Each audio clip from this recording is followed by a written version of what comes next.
welcome to all of you. We're very, very pleased you could be here with us. Now,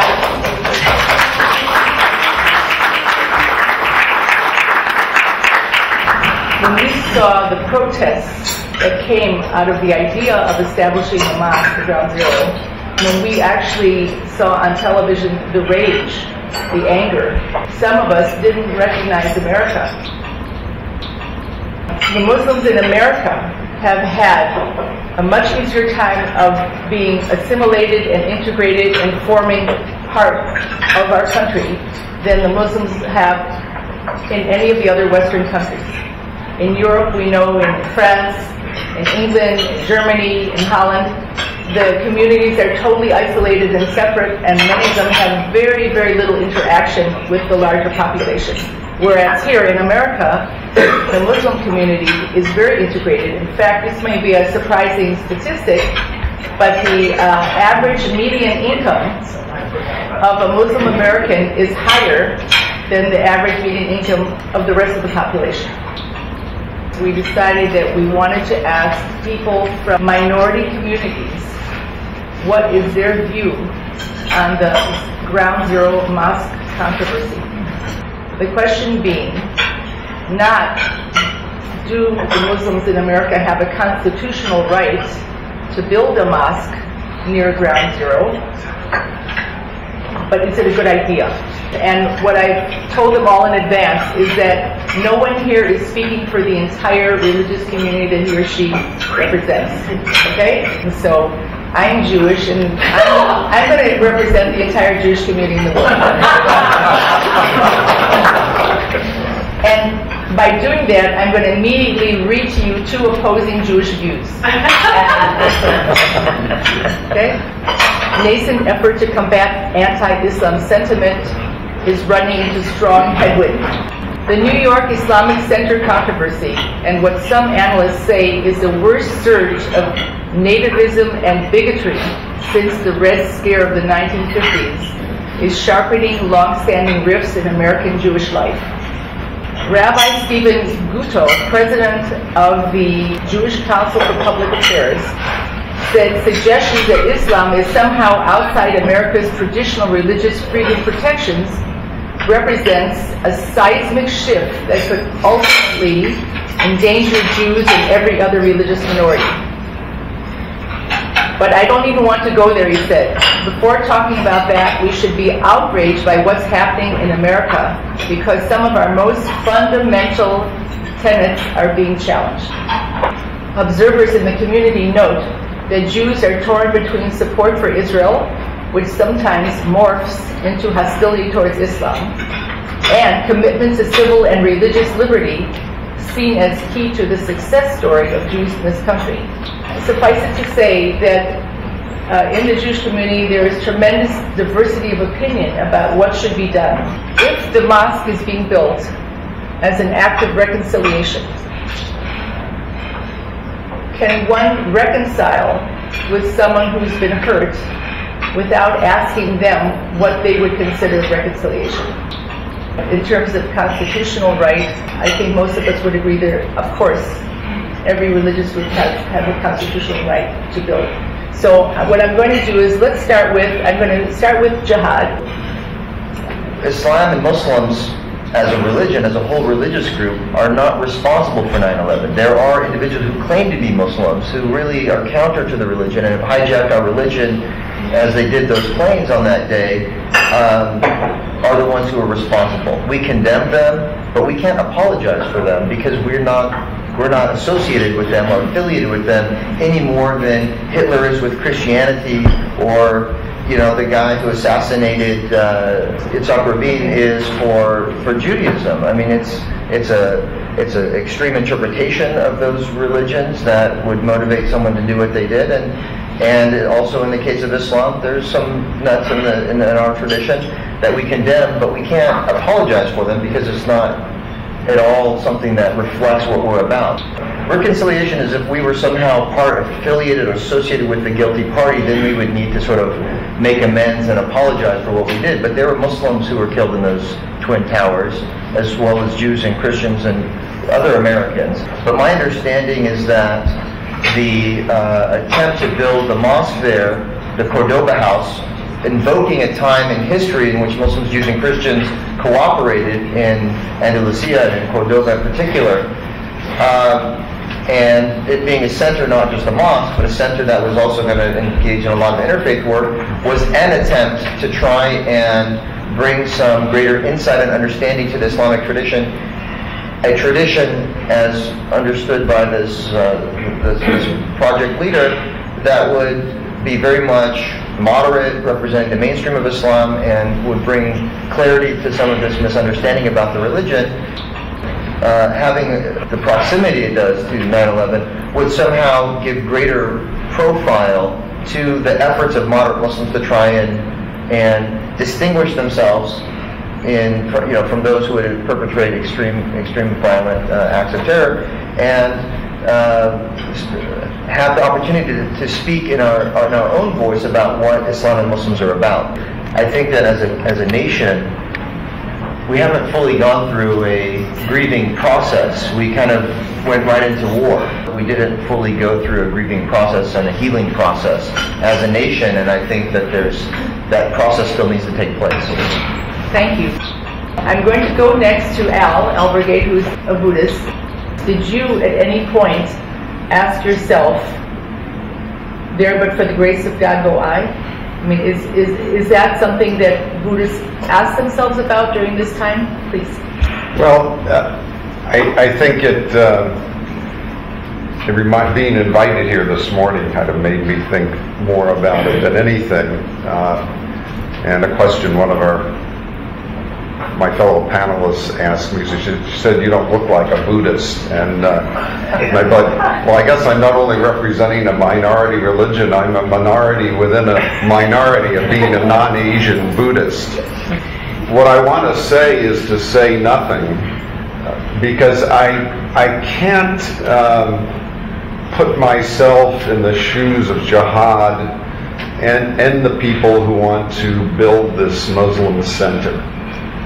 Even though I can relate in ways, in the early 90s, my own Buddhist group went through a kind of persecution through the media, nothing compared to what Muslims are going through or other groups down through history. But we had to fight off allegations of being a cult and all sorts of strange things because people didn't understand Buddhism very well. Two things I want to relate about 9/11 is one of my colleagues in the SGI died in one of those planes that crashed into the Twin Towers. So there was that part of it in me, but the other side of it was that when I say I can't put myself in the shoes of the people who are so directly involved either in 9/11, the event, and now in this controversy, is that shortly after 9/11 I had a conversation with a Buddhist colleague of mine who lived in Washington, D.C. And of course the Pentagon was the site of one of the attacks. And while I guess I was urging moderation and was concerned about this move towards war, and he's very intelligent, very sensitive, and he says, but those of us who live here where it happened, it's different for us. And now every time I go back to New Jersey, I always remind myself that yes, there's there's the constitutional right, but yes, there's human feelings. There's right, and then there's wisdom. And one of the most important points about Buddhism is to try to, each day, bring out the wisdom of the Buddha, which we all possess, and to try to make decisions based on, yes, what's right. We have the right to build this. We have the right to build our Buddhist centers where we legally are allowed to do it. Look, it's not for me to judge how long it should take for somebody's emotional wounds to heal, even if it's not based on anything rational. And every point that Jihad brought up about Muslims, I agree with, and I admire the work they've done. I've been somewhat familiar with the people who've done that work to try to bring the Muslim message to America, but it takes time. The United States is we're a country that we started with these ideals, and we're still trying to fulfill those ideals. If you could build the center somewhere else that didn't attract all this attention and give Americans more time to understand Islam, understand Buddhism, Hinduism, any of the religions represented here today, I think I would support the move either way. So Banu, now we turn to you. What do you say amongst yourselves, and how do you feel personally about that? I must say that there are ways of living, and very surprisingly, it's not that Buddhism and Hinduism is very close. The thinking goes the same way, perhaps, that there is something more than rights in this world, in this life. The right goes with the obligation. If you have some rights, you also have obligation. When we say that Obama says that you have a right, constitutional right to do it, but the wisdom, think of it. So what is the wisdom? The wisdom is that you are hurting the feeling of maybe thousands of people, those whose dear ones have gone, and a community is praying there all these years, so it can pray. It can pray from the same building maybe. Maybe it can pray from another building. But to keep the peace in the world, there should be some more thinking that maybe for reconciliation, the community that does not want the mosque there, maybe it can help mosque to be built a little bit further away. So that's the way thinking should be, but I'm not somebody who can decide that. We perhaps are not somebody who can decide that. Hinduism says that one should live with others very peacefully, and to do that one has to give something and take something. It's always a good idea to be at a table and talk. Thank you very much. But I'm sorry, did you want to say yes? The rights, my rights are there, but your rights are also there. So what about their rights? People who have lost their dear ones, they have rights too. So if we insist on rights, there is always a clash. The right has to be amended, and the wisdom has to be brought. Now we're going to go to my new lovely friend Myrna, and she's going to give us a little different perspective because she lives in Singapore. What were people saying about the controversy in Ground Zero? In Australia, many communities live in certain areas, but in Singapore, it's such a small island that it's a real melting pot of people and religions. And Singapore promotes all religions. All holidays are celebrated equally. Hindu holidays, Muslim holidays, Christian holidays, and Jewish holidays. So we're very lucky in that way.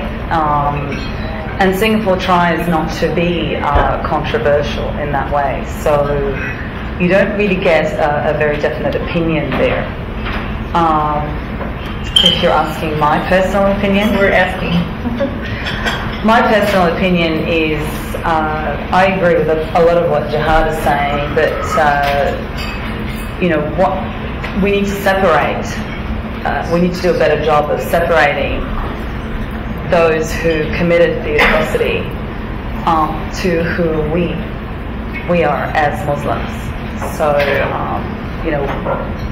we're not terrorists. We're not people who would do such a thing. But there are people in every religion that are fanatical, that take the religious message and twist it and make it into something that is ugly. Unfortunately, they did it on a very large scale. And I think all communities, minority and majority, are paying for that today. So thank you very much. Thank you to all of you.